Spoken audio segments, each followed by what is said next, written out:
سمسور دی پرات لو سټول جهان رسول الله د حسن د هر وخت پورې باران رسول الله باران رسول الله. السلام علیکم ورحمت الله وبرکاته. احسان الله لمر د لغمان ولایت څخه سلامونه را لېږلي او د سلام نه وروسته لیکلي چې زه یوه پوښتنه لرم. پوښتنه مې دا ده چې ځینې کسان د اذان په وخت کې چې کله مؤذن اذان کوي د اذان په وخت کې دوی خبرې کوي، نو کله چې اذان کیږي د هغه چا تر غوږونو چې اذان رسیږي هغه باید څه وکړي؟ د مسلم حدیث دی. راوی د حدیث حضرت عبدالله ابن عمر ابن عاص رضی الله تعالی عنهما دی.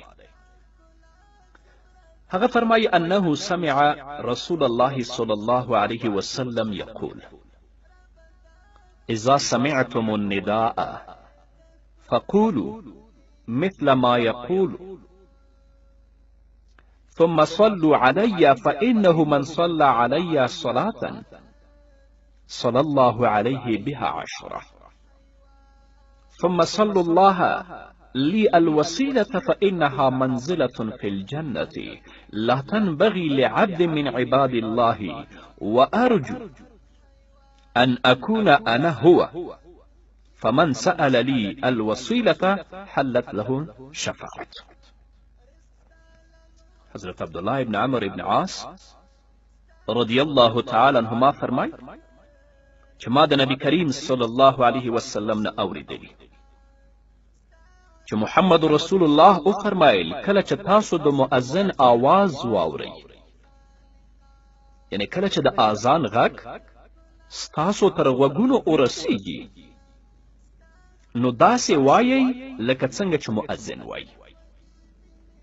کله چې مؤذن الله اکبر وایي ته به یې وایي، کله چې اشهد ان لا اله الا الله وایي ته به یې وایي، کله چې اشهد ان محمد رسول الله وایي ته به یې وایي، کله چې حی علی الصلاة او حی علی الفلاح وایي ته به لا حول ولا قوة الا بالله وایي، بیا چې الله اکبر وایي ته به یې وایي، او بیا چې لا اله الا الله وایي ته به یې هم وایي. نو کومه کلمات چې مؤذن وایي هغه کلمات باید اوریدونکی ورسره تکرار کړي.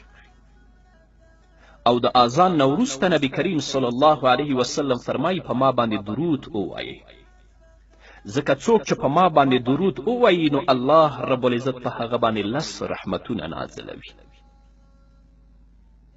بیا فرمایي تاسو زما دپاره د وسیلې دعا وغواړئ، ځکه دا په جنت کې یوه درجه ده د الله په بندگانو کې د هیڅ یو بنده دپاره مناسب نه ده سوا د یو بنده نه، او زه امید لرم چې هغه به زه یم.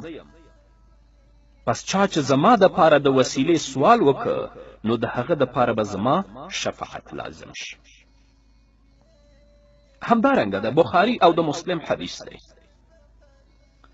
راوی د حدیث حضرت ابی سعید خدری رضی الله تعالی عنه دی. هغه فرمایي ان رسول الله صلی الله علیه وسلم قال اذا سمعتم النداء فقولوا كما يقول المؤذن.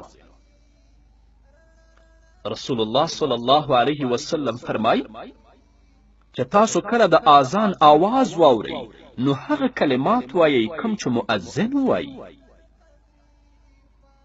نو کومه چې کلمات مؤذن وایي هغه تاسو ووایئ، د هغه نه وروسته درود ووایئ، د درود نه وروسته د اذان هغه مشهوره دعا ولولئ. بیا چې کومه دعا تاسو الله رب العزت ته کوئ هغه الله رب العزت نه رد کوي، ستاسو هغه دعا هم الله رب العزت قبلوي.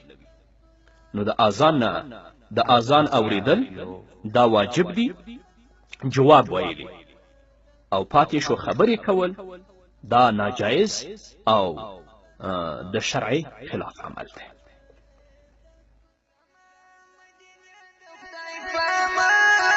د بیلتون سخت شي د یو ستومان د نظم مدینه